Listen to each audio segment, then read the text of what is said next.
Could you please welcome the only economist to then give that up and become a storytelling expert, Yamini Naidu! Thank you, Yamini.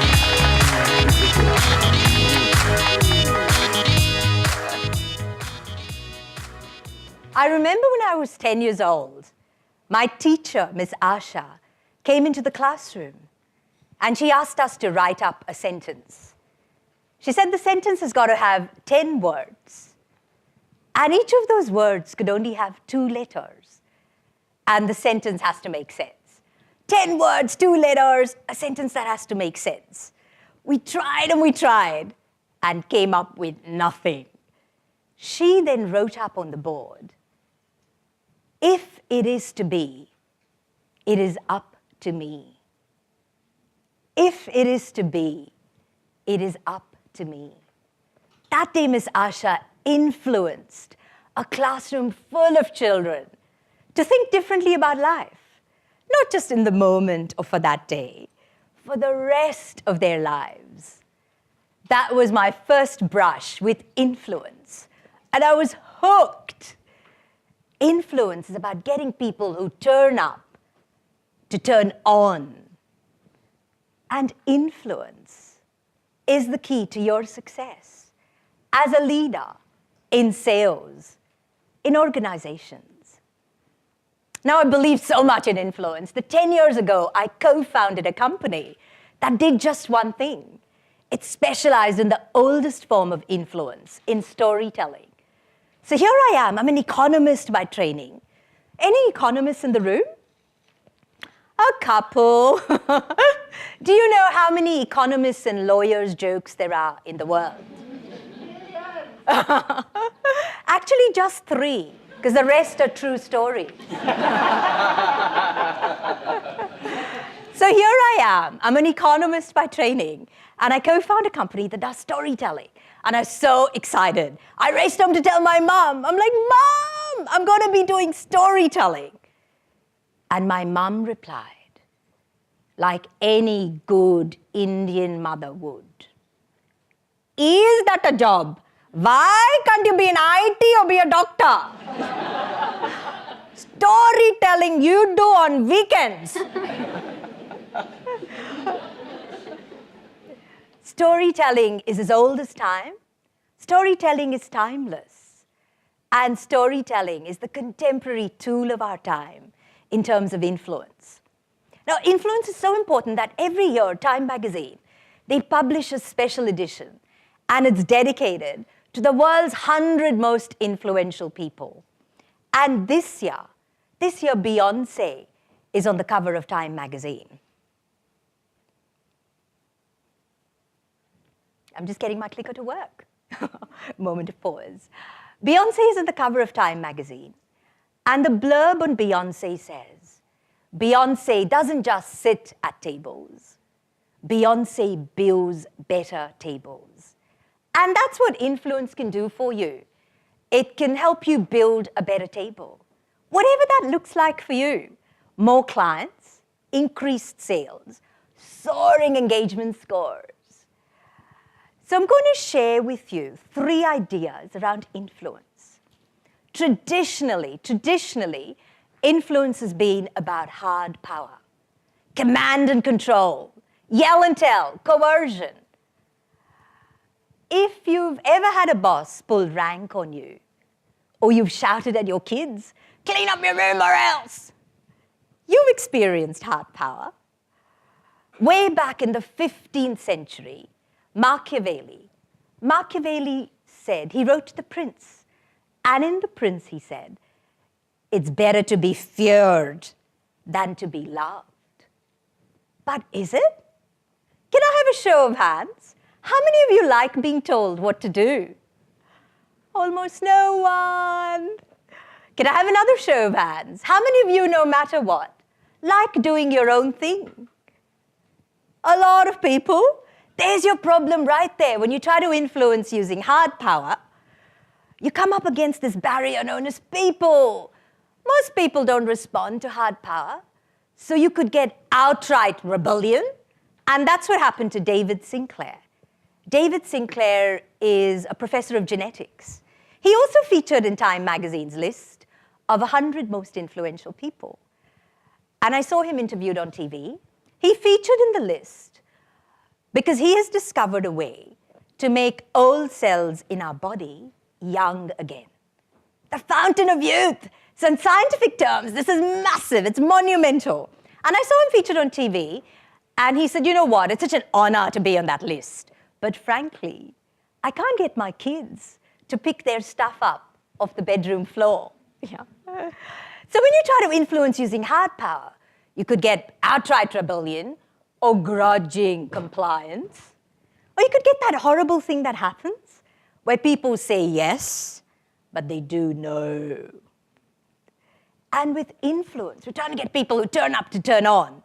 And hard power can turn them off. So in the 1990s, along with high-waisted, ripped jeans, was that just me? Couple of us, the Spice Girls, remember them? And the Simpsons, we discovered soft power. Soft power comes to us from the work of Harvard business professor Joseph Nye. He said soft power is about using attraction, cooperation, collaboration to influence. If in Hollywood terms, soft power is like Marilyn Monroe, it's beautiful, it's slow, it's seductive. And hard power is like Arnold Schwarzenegger. Poor Arnie, it turns out, there's so little we know about him. Do you know he's an economist by training? Do you know when he was governor of California, he didn't take a salary his entire tenure as governor? And this is perhaps the least known fact about Arnie. He's a brilliant actor. Brilliant. We've all grossly underestimated him all this time. He had a love child, and for 10 years, he kept it a secret from his wife, Maria. That takes brilliant acting, don't you reckon? So if hard power is Arnold Schwarzenegger, hard power is about coercion. Soft power is about attraction. Hard power is push, and soft power is pull. And sometimes only soft power will do.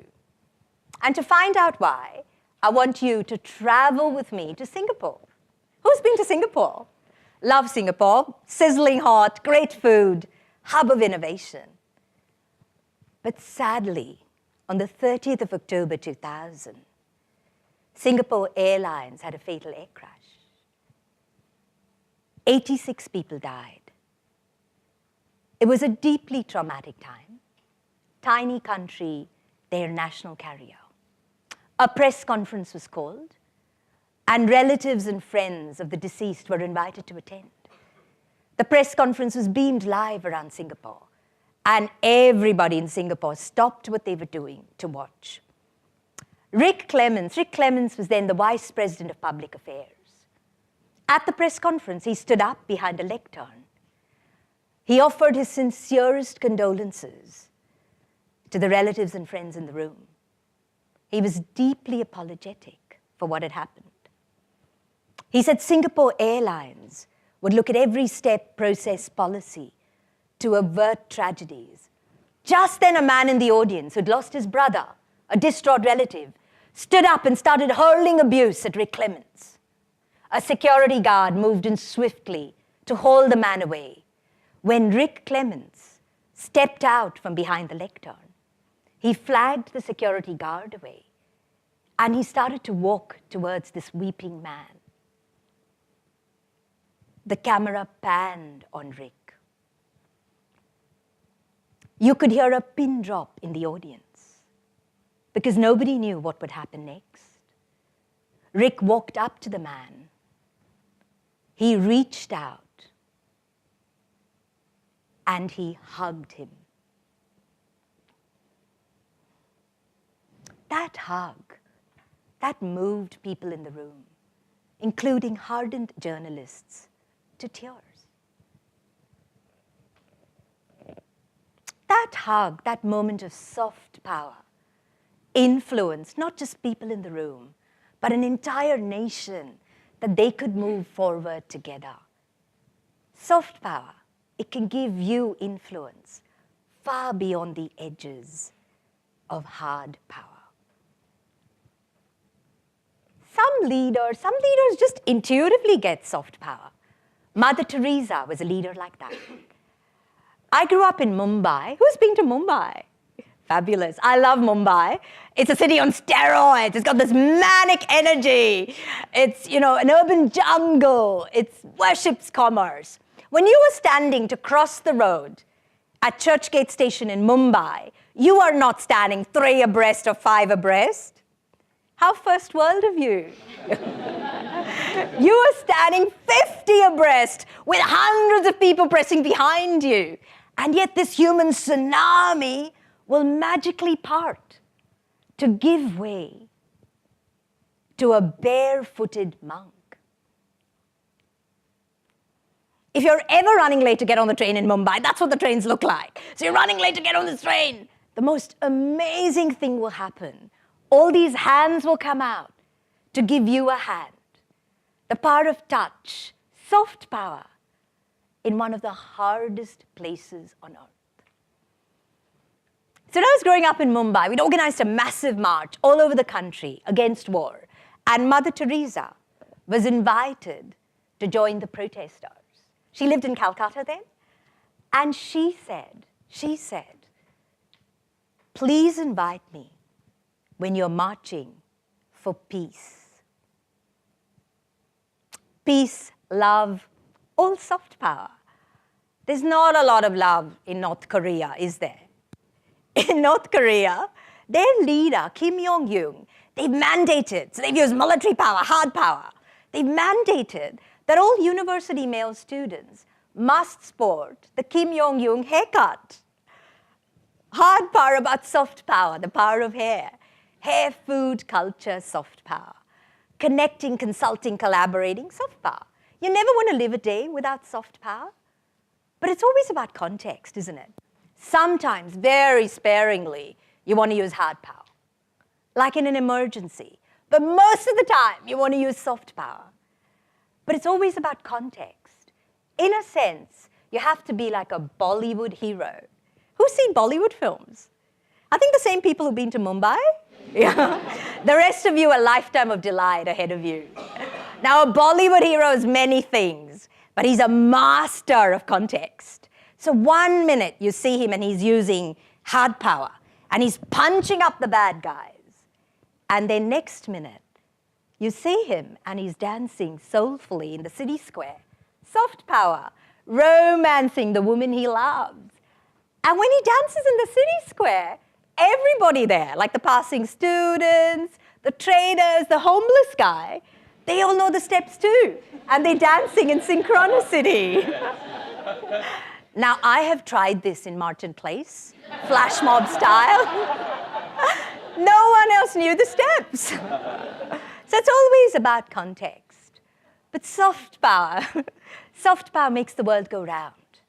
So at work, consulting, connecting, collaborating. At home, a hug, peace, love. But soft power also has its limitations. Soft power is slow power. It takes time. You have to have meetings, and more meetings. How many people like more meetings in their week? Nobody. How many people would like more time in their day? All of us. So that's our first problem with soft power. It's slow power.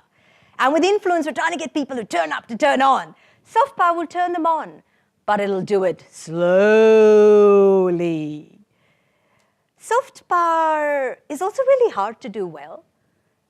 This is my family. My daughter Tara is 13 years old in this picture. Now, she doesn't always wear Indian clothes, only when she goes to school. No, just for the photo, just for the photo. By mistake for a week, I was taking Tara's teenage multivitamin tablets instead of my own. And when I found out, I had so much fun with it. I adopted teenage attitude. I go, meh, whatever.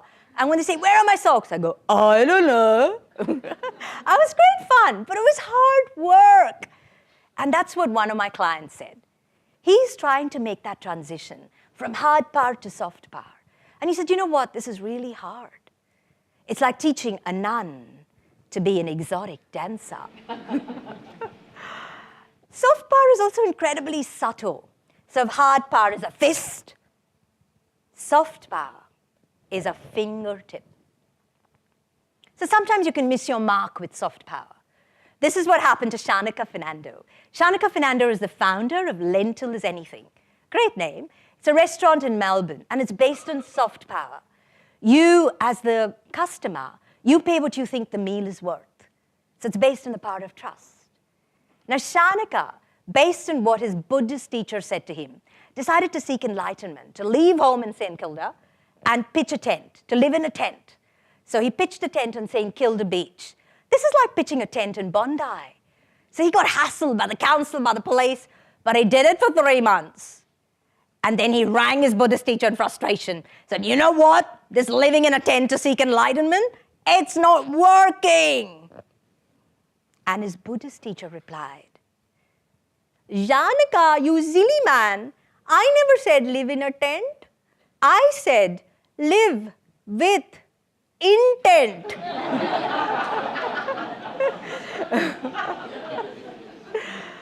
So with influence, we're trying to get people who turn up to turn on. Hard power could turn them off. Soft power is slow, it's hard to do well, and it can be really subtle. Could there be another way of influencing beyond hard power and soft power that's right for our context? I was walking down Glenferrie Road, Hawthorne, near where I live, and I saw an incredible sight. I saw a businessman in a suit, and he was in a public phone booth using the phone. And I wanted to press my nose against the glass and go, oh my God, what happened to your mobile phone? Here, have mine. It just looked so wrong for our context. Are we missing the mobile phone of influence? Should there be something different we should be using for our context? I want to introduce you to one of my clients who did that. He tried something different. His name is Michael Brandt. He's a leader at National Australia Bank, and he's responsible for 20 retail branches. In each of those branches, they had the same problem. They had targets, and in the 2 years Michael had been leader, no one had met their targets. Michael tried everything. He tried hard power. Didn't work. He tried soft power. And he found out through all the meetings that it was the one thing people hated doing. They said every Monday when we rock into work, we think, oh, not targets again. So Michael then decided to try something different. The next time he went to visit some of his branches, this is what he shared with them. When I was a child, I hated eating Brussels sprouts. Every time Brussels sprouts were served at dinner, I'd push my Brussels sprouts to one side of my plate, and I'd eat the rest of my dinner, knowing very well that at the end, my mother would make me eat cold Brussels sprouts because I couldn't leave the table unless I had. One night, when Brussels sprouts were served yet again on the menu, I decided to eat my Brussels sprouts first. I then relaxed and enjoyed the rest of my meal. Do you think we could treat our targets like Brussels sprouts? None of us can leave the table unless we've eaten our Brussels sprouts. Do you think we could do that early and fast in the week? And then we can all relax and enjoy the rest of our week. I saw Michael 3 weeks later, and he had traveled to 11 branches narrating Brussels sprouts. And he said the most incredible thing had happened. In those 11 branches, for the first time in 2 years, everyone had met or exceeded their targets. Not only that, no one was talking about targets anymore. They were all talking about Brussels sprouts. That day, Michael discovered a new superpower in the influence realm. A power that is as old as time, a power that is timeless, and a power that's the contemporary tool of our time. The power of story. Imagine a world where we don't send out boring slide decks via email, but we share stories. Imagine a world where every roadshow is not death by PowerPoint, but people connecting through stories. And imagine a world where every leader, every salesperson, every organization, every team event brief, every team event meeting, conference, engages us through stories. But why stories? Why storytelling?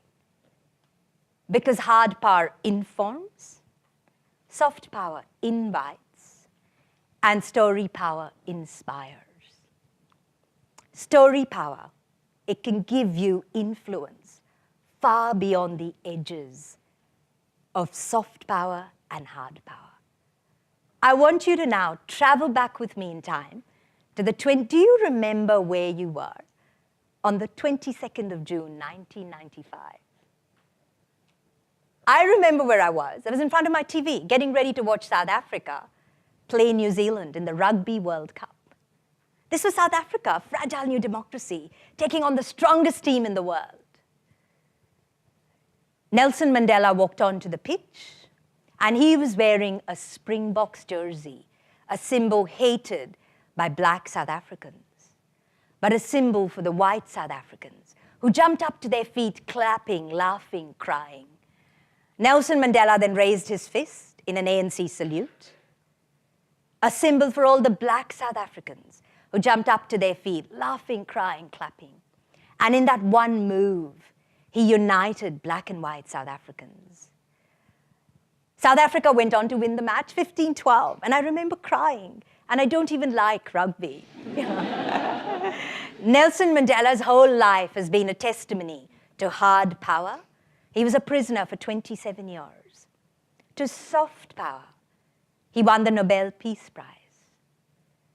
And the light dimmed in our world with his passing on December 5th last year. But his story and the stories we share about him continue to influence not just black and white South Africans, but all of humanity, that a brighter future is possible. Story power, it can change the world. Change your world with story power. Thank you.